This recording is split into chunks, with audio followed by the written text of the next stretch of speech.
বরগুনা যুব উন্নয়ন প্রশিক্ষণ কেন্দ্রের কার্যক্রম ঘিরে নানা অনিয়মের অভিযোগ উঠেছে। গবাদি পশু ও হাঁস মুরগি পালন, মৎস্য চাষ এবং প্রাথমিক চিকিৎসা বিষয়ে প্রশিক্ষণে অংশ নেওয়া ব্যক্তিদের অভিযোগ, তারা ভাতা ও সুযোগ সুবিধা পাচ্ছেন না। এ বিষয়ে জেলা প্রশাসকের কাছে লিখিত অভিযোগ করেছেন তারা। অবশ্য অভিযোগ অস্বীকার করেছে কর্তৃপক্ষ। প্রতিষ্ঠার পর থেকেই নানা সংকটে বরগুনা যুব উন্নয়ন প্রশিক্ষণ কেন্দ্র। নেই প্রশিক্ষণার্থীদের জন্য পর্যাপ্ত প্রশিক্ষণ সরঞ্জাম। প্রতি বছর এখান থেকে নির্দিষ্ট সংখ্যক প্রশিক্ষণার্থী বিভিন্ন বিষয়ে প্রশিক্ষণ নিয়ে সার্টিফিকেট পাচ্ছেন, কিন্তু তারা কি সত্যি দক্ষ হয়ে উঠছেন, না কাগজে কলমে সীমাবদ্ধ থাকছে, তা নিয়ে প্রশ্ন উঠেছে।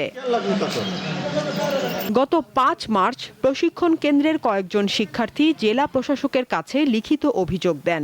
এতে বলা হয়, আবাসিক প্রশিক্ষণার্থীদের জন্য খাবার ও বিভিন্ন ভাতা বরাদ্দ থাকলেও তা পাচ্ছে না শিক্ষার্থীরা। কাগজে কলমে প্রশিক্ষণার্থীদের উপস্থিতি দেখানো হলেও বাস্তবে তার উল্টো। কোনো কিছু এই জায়গায় শেখা হয় না, শুধু এই জায়গায় থাকার, খাওয়া, ঘুমানো, খাওয়া। এই 12 জন টিচারের একজন আছে, একজন পশুপালনের টিচার নাই, কোনো বাজেট নাই। তারপর বাইরে থেকে ধার করে আমাদের যেভাবে ম্যানেজ করে, ইন্টারনাল ম্যানেজ করে আমাদের একজন টিচারকে 3 মাস তাকে ক্লাস দিতে হয়। টিচারই নাই, ইনকিউবেটরকে চালাবে, ইনকিউবেটর চালাবে, এখানে কোনো জেনারেটরই নাই। আবার একটা হ্যাচারি করতে হলে দেখা যাচ্ছে একটা অন্তত 4 থেকে 5টা পুকুর লাগে, কোনোটা ব্রুড ফিশ পালন করা লাগে, কোনোটা এই করা লাগে, ছোট পুকুর থাকা লাগে।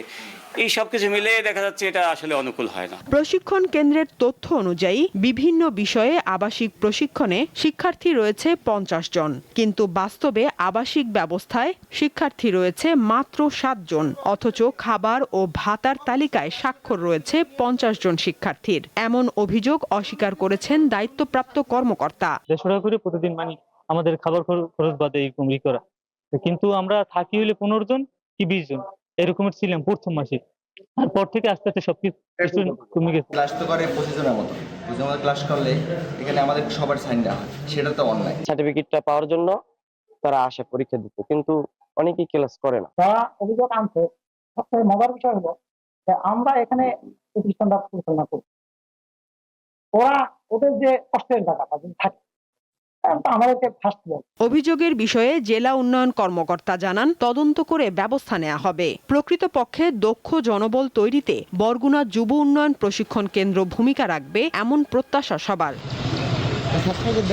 সাদিয়া চৌধুরী, দীপ্ত, বার্তা কক্ষ।